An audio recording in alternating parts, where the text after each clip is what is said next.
चालबाज मासी रंजू बहन की बहू सृष्टि बहुत संस्कारी थी।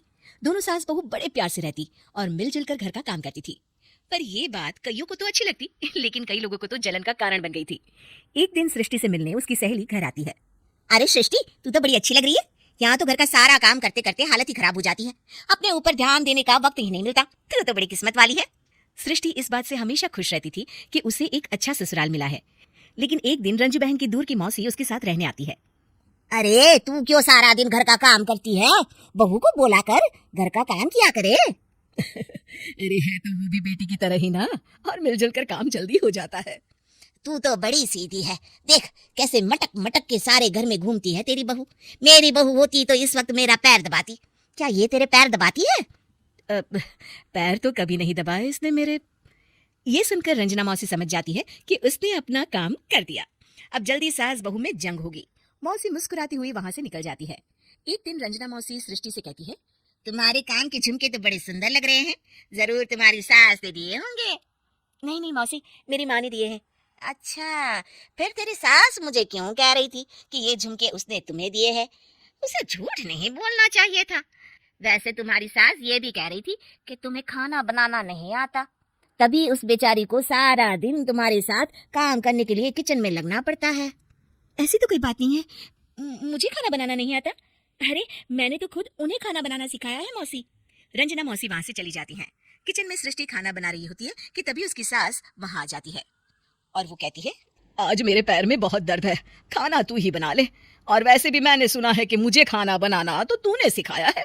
हाँ माँ जी, सुना तो आपने सही है। वैसे मैंने भी बहुत कुछ सुना है, लेकिन क्या बोलूं। दोनों सास बहू को झगड़ते देख बाहर खड़ी रंजना मौसी मुस्कुराने लगती है। बड़ी आई थी प्यार से रहने वाली। इन्हें कोई बताए सास कभी माँ नहीं बन सकती और ना ही कभी बहू बेटी। शाम को रंजना मौसी सृष्टि को बुलाती है। अरे सृष्टि बेटा, जरा एक कप चाय तो दे दे। मौसी चाय आप माँ जी से ही ले लीजिए, मैं किचन में पैर भी नहीं रखूंगी। वैसे भी मुझे कहाँ आता है चाय बनाना। तभी वहां रंजू आ जाती है। वो सृष्टि की बात सुन लेती है। हाँ हाँ बहुरानी, तुझे तो कुछ नहीं आता। रंजना, तो तू एक काम कर, तू ही चाय बना ले। और हाँ, सृष्टि को भी चाय दे देना। इसे क्या लगता है ये चाय नहीं बनाएगी तो क्या हम चाय नहीं पिएंगे? अरे हम पिएंगे भी और पिलाएंगे भी। रंजना मौसी थक कर उठती है। ठीक है रे रंजू दीदी, आप जैसा बोले। रंजना चाय बनाकर लाती है और सोफे पर बैठी सृष्टि और रंजू को चाय देती है। अच्छा, मैं थोड़ा मंदिर तक जा रही हूँ, रात में देर हो जाएगी आने में। रंजना देर रात घर आती है तो सृष्टि को आवाज लगाती है। अरे बहू रानी, कुछ खाने को तो दे दे, बहुत जोर से भूख लगी है। मैंने कोई खाना बनाना नहीं बनाया मौसी। वैसे भी आपकी बहन तो कहती है ना कि मुझे खाना बनाना आता ही नहीं। हे भगवान, अब यह फिर से ना शुरू हो जाए। तभी वहां रंजू आ जाती है। रंजू, आज खाना तुम ही बना लो, और हाँ, थोड़ा खाना सृष्टि को भी दे देना ताकि इसे भी पता चले कि हमारे यहाँ खाने का स्वाद क्या होता है। रंजना बेचारी किचन में जाकर पूरे घर का खाना बनाती है। जब वो खाना बनाकर बाहर निकलती है तो सास बहू टेबल पर बैठकर उसका इंतजार कर रही होती है।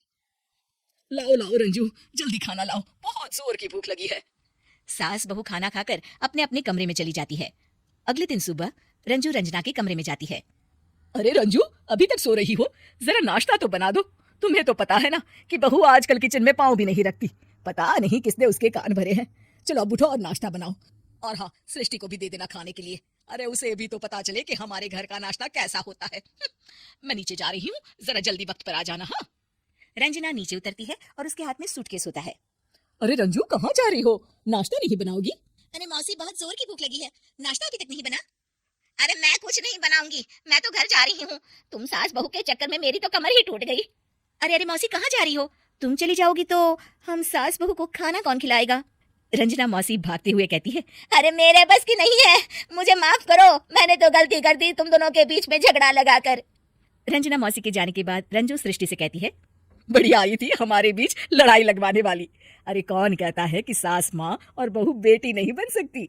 सही कह रही है माँ, अगर ऐसे भड़काने वाले लोगों से दूर रहा जाए तो हर सास माँ और हर बहू बेटी बन सकती है।